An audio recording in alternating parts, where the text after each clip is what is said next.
हम साइज थोड़ा बड़ा रखते हैं, ठीक है, और इसको प्रॉपरली बनाया जाता है ताकि उसमें एक बायोकेमिकल रिएक्शन हो सके।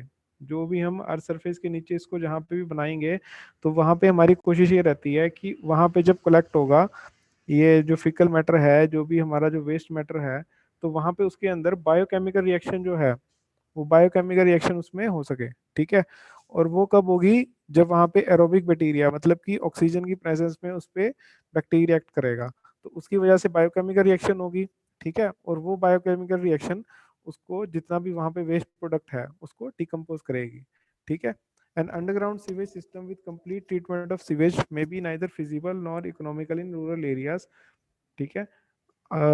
Isolate buildings and institute hostel hotels hospitals schools and small residential colonies, ठीक है।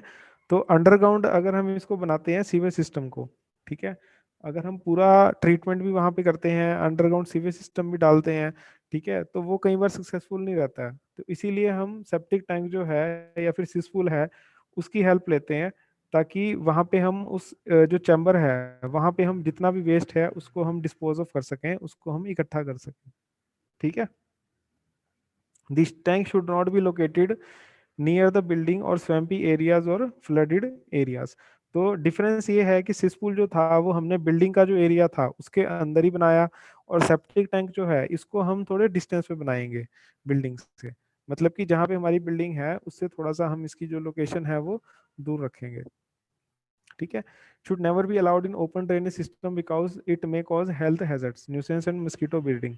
तो इसको हम कभी भी खुला नहीं रखते हैं, इसको ओपन ड्रेनेज में रखते हैं, क्योंकि इससे जो है हेल्थ प्रॉब्लम हो सकती हैं, वहाँ पे जो हार्मफुल डिजीज कॉजिंग बैक्टीरिया हैं, वायरसेस हैं, वो स्प्रेड हो सकते हैं, या फिर वहाँ पे क्या है मस्कीटोज हैं, इस तरह से वहाँ पे ब्रीड कर सकते हैं मस्कीटोज, और वो बीमारियाँ फैला सकते हैं, डेंगू मलेरिया या इस तरह की जो बीमारियाँ हैं वो फैल सकती हैं।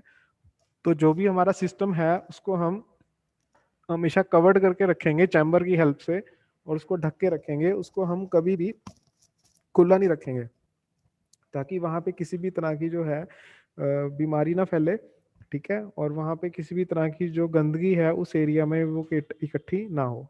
The effluent may be allowed into nearby sewer lines or may be used for surface or सब सरफेस इरिगेशन। तो जैसे कि किचन का जो हमारे पास वेस्ट आता है, ठीक है, उसको हम इरिगेशन के लिए यूज कर सकते हैं, उसको कहीं पे कोई खेत है, ठीक है, जैसे वॉश बेसिन का पानी है उसको हम कहीं खेत में यूज कर सकते हैं, सब्जियों के लिए यूज कर सकते हैं। लेकिन जो ड्रेनेज है जो कि टॉयलेट वेस्ट है उसको हमें किसी चैम्बर में इकट्ठा करना पड़ेगा, जहाँ पे कि उसकी हम ट्रीटमेंट करके उसको फिर डिस्पोज ऑफ आगे कर सकते हैं, ठीक है। तो उसके बाद जो नज़दीक से कोई सीवर लाइन जा रही है, जैसे मान लो किसी का घर है उसका कहीं पे भी दूर है कहीं पे लोकेशन, वो सीवर लाइन उसके आसपास नहीं है उस एरिया में, तो वहां पे हम क्या करेंगे, सेप्टिक टैंक में जितना भी वेस्ट है वो इकट्ठा करते हैं, और उस सेप्टिक टैंक से फिर उस सीवर लाइन में वो जो वेस्ट है वो वहां पे हम उस सीवर लाइन में उसको वेस्ट को डिस्पोज ऑफ करते हैं। तो इस तरह से जितना भी हमारा वेस्ट है उसको हम डिस्पोज ऑफ करते हैं, जहाँ पे हमारी सीवर लाइन की फैसिलिटी अवेलेबल नहीं है किसी भी रेजिडेंशियल बिल्डिंग के आसपास, ठीक है। तो अब इसकी कुछ कंस्ट्रक्शन की डिटेल देखते हैं कि जो सेप्टिक टैंक है उसको किस तरह से कंस्ट्रक्ट किया जाता है। It is constructed by brick masonry, stone masonry और कंक्रीट और अदर सुटेबल मटेरियल। तो इसको हम ब्रिक से बना सकते हैं, स्टोन से बना सकते हैं, या कंक्रीट से बना सकते हैं, या फिर कोई सुटेबल मटेरियल है उससे हम इसको तैयार कर सकते हैं। They are plastered inside with rich cement mortar having mixed some damp proof material in it. तो इसको हम सीमेंट मोर्टार से भी बना सकते हैं जिसमें कि कोई डैम्प प्रूफ मटेरियल जो है, डीपीसी है जैसे डैम्प प्रूफ मटेरियल। डैम्प प्रूफ मटेरियल का मतलब क्या होता है कि वहां से अगर उसमें वेस्ट इकट्ठा होगा तो वो किसी भी तरह की डैम्पनेस क्रिएट नहीं करेगा, किसी भी तरह की उसमें से सीलन क्रिएट नहीं होगी, ठीक है। डैम्पनेस का मतलब ये होता है कि जब हम उसमें डिस्पोज ऑफ करेंगे कोई भी वेस्ट मटेरियल, तो वो उसकी दीवारों को जो है वो सीलन क्रिएट नहीं करेगा, दीवारें जो है उसमें नमी नहीं आएगी, दीवार जो है उसकी वो ड्राई रहेगी, ठीक है। तो इसलिए उसका जो फ्लोर है उसको हम 1:2:4 वहाँ पे यूज करते हैं, ठीक है। ये रेशो दी हुई है सीमेंट एंड मोटार, ठीक है, इस रेशो का हम वहाँ पे सीमेंट कंक्रीट जो है वो यूज करते हैं।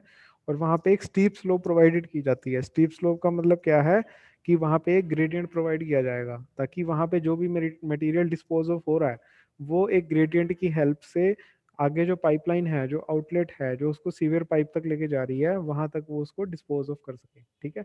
और ये जितना भी हमारा चैम्बर है ये पूरा एयर टाइट रहेगा।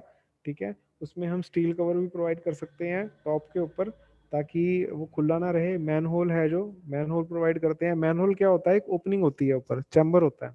ठीक है। जैसे आपने देखा होगा गटर के ऊपर ढक्कन रखा होता है, तो वो एक मैन होल है। उसका फंक्शन ये होता है कि कभी भी हमें अगर वहां पे गटर की सफाई करनी है, चैम्बर की सफाई करनी है, तो हम उसको ढक्कन को उठा के उसको चेक कर सकते हैं। इंस्पेक्शन चैम्बर भी बोलते हैं, ताकि कोई ब्लॉकेज हो जाए अगर उसमें, तो वहां से हम जो पाइपलाइन है उसको क्लियर आउट कर सकते हैं, उसको टैंक को हम साफ कर सकते हैं। ठीक है। तो उसके बाद हम आगे देखते हैं कि कुछ मेरिट्स हैं या डीमेरिट्स हैं। ये इसके कुछ पॉइंट्स दिखा रखे हैं, जैसे उसमें इनलेट एंड आउटलेट होगा। ठीक है। एक साइड से पाइप, जैसे डायग्राम में देखो इनलेट दिखाया हुआ है, एक साइड आउटलेट दिखाया हुआ है। तो इनलेट से क्या हो रहा है कि इनलेट से आपका जो पानी है वो उसमें आ रहा है वेस्ट, और आउटलेट से क्या हो रहा है कि वो बाहर की तरफ जा रहा है। ठीक है। रेक्टेंगुलर चैम्बर तो है ही है। रेक्टेंगुलर चैम्बर का क्या मतलब है कि जिस चैम्बर के अंदर जो वेस्ट है वो स्टोर हो रहा है। उसके बाद रूफ है।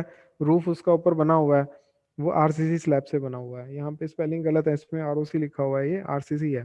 तो आरसीसी स्लैब से उसका जो रूफ है वो बना हुआ है। वेंटिलेशन के लिए हमने वेंट पाइप प्रोवाइड करी हुई है उसमें। ठीक है। फ्लोर है उसका, उसको हमने डैम्प प्रूफ रखा हुआ है। तो ये सारी उसके कंस्ट्रक्शन डिटेल्स हैं उसकी जितनी भी रिलेटेड हैं। नेक्स्ट है उसके मेरिट और डीमेरिट। तो सबसे पहला इसका मेरिट क्या है, सेप्टिक टैंक का फायदा क्या है कि उसकी जो कंस्ट्रक्शन है वो इजी है, और उसमें कोई स्किल्ड लेबर की जरूरत नहीं है। अगर उसमें कोई नॉर्मल मिस्त्री है या फिर कोई नॉर्मल कंस्ट्रक्शन की जो लेबर है, वो भी उसको तैयार कर सकती है। सेकंड है, इट इज़ नॉट कॉस्टली, मतलब कि उसकी जो कॉस्ट है वो ज़्यादा नहीं है, इकोनॉमिकल है। एक नॉर्मल आदमी भी उसको आराम से अपने रेजिडेंशियल क्वार्टर के अंदर उसको तैयार करा सकता है। ठीक है। यहाँ तक किसी को कोई प्रॉब्लम है तो पूछो। No sir. Oh sir. यहाँ तक किसी को डाउट है तो पूछो। क्लियर है यहाँ तक सभी को?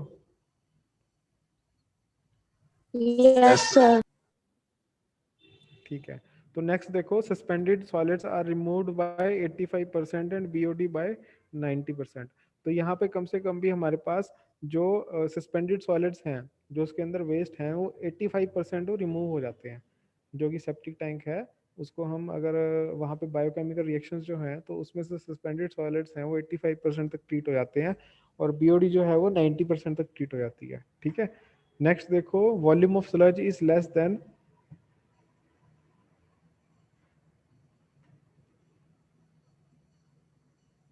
Volume of sludge is less than plain sedimentation tank, that is about 70%। तो यहाँ पे जो स्लज है वो प्लेन सेडिमेंटेशन से कम है, यानी कि 70% है। ठीक है। The weight of sludge is also less than plain sedimentation tank, that is about 40%। तो जो उसका वेटेज है स्लज का, वो भी प्लेन सेडिमेंटेशन से कम है, दैट इज 40% है, नियर अबाउट 40% जो है वो उससे कम है।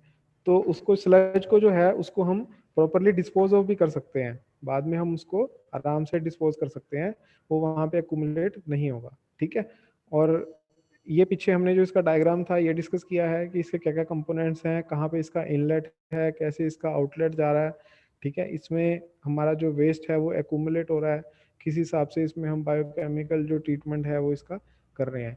और इसमें जो मेन हमने ध्यान रखना है कि जितने भी इसका आउटर सरफेस है, जितने भी इसकी दीवारें हैं, वो प्रॉपरली डैम्प प्रूफ रहे, ताकि इसमें जो भी हमारा जो स्लज है या फिर जो वेस्ट है वो एक्यूमुलेट हो रहा है, तो वो सराउंडिंग जो सॉइल है या फिर सराउंडिंग जो एरिया है वहाँ पे वो एब्जॉर्ब ना हो। ठीक है। प्रॉपरली डैम्प प्रूफ रहना चाहिए, किसी भी तरह की डैम्पनेस नहीं आनी चाहिए, या फिर जो साइड में जितना भी हमारा एरिया है उसको ये पोल्यूट ना करे, वो आइसोलेटेड रहे इससे। ठीक है। तो टाइमली इसको कुछ टाइम के बाद इसको हम प्रॉपरली ट्रीट कर सकते हैं, इसको हम यहाँ से खाली करके इसको क्लीन आउट भी कर सकते हैं। ठीक है। उसके बाद देखते हैं कि इसके डीमेरिट्स क्या क्या है।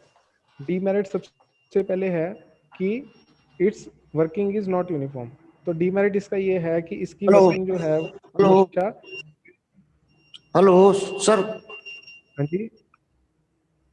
ये एक मिनट जरा हाँ जी बच्चों बोलो। से कहना, सब जुड़ेंगे ताकि अटेंडेंस ले लूंगा मैं। हाँ जी।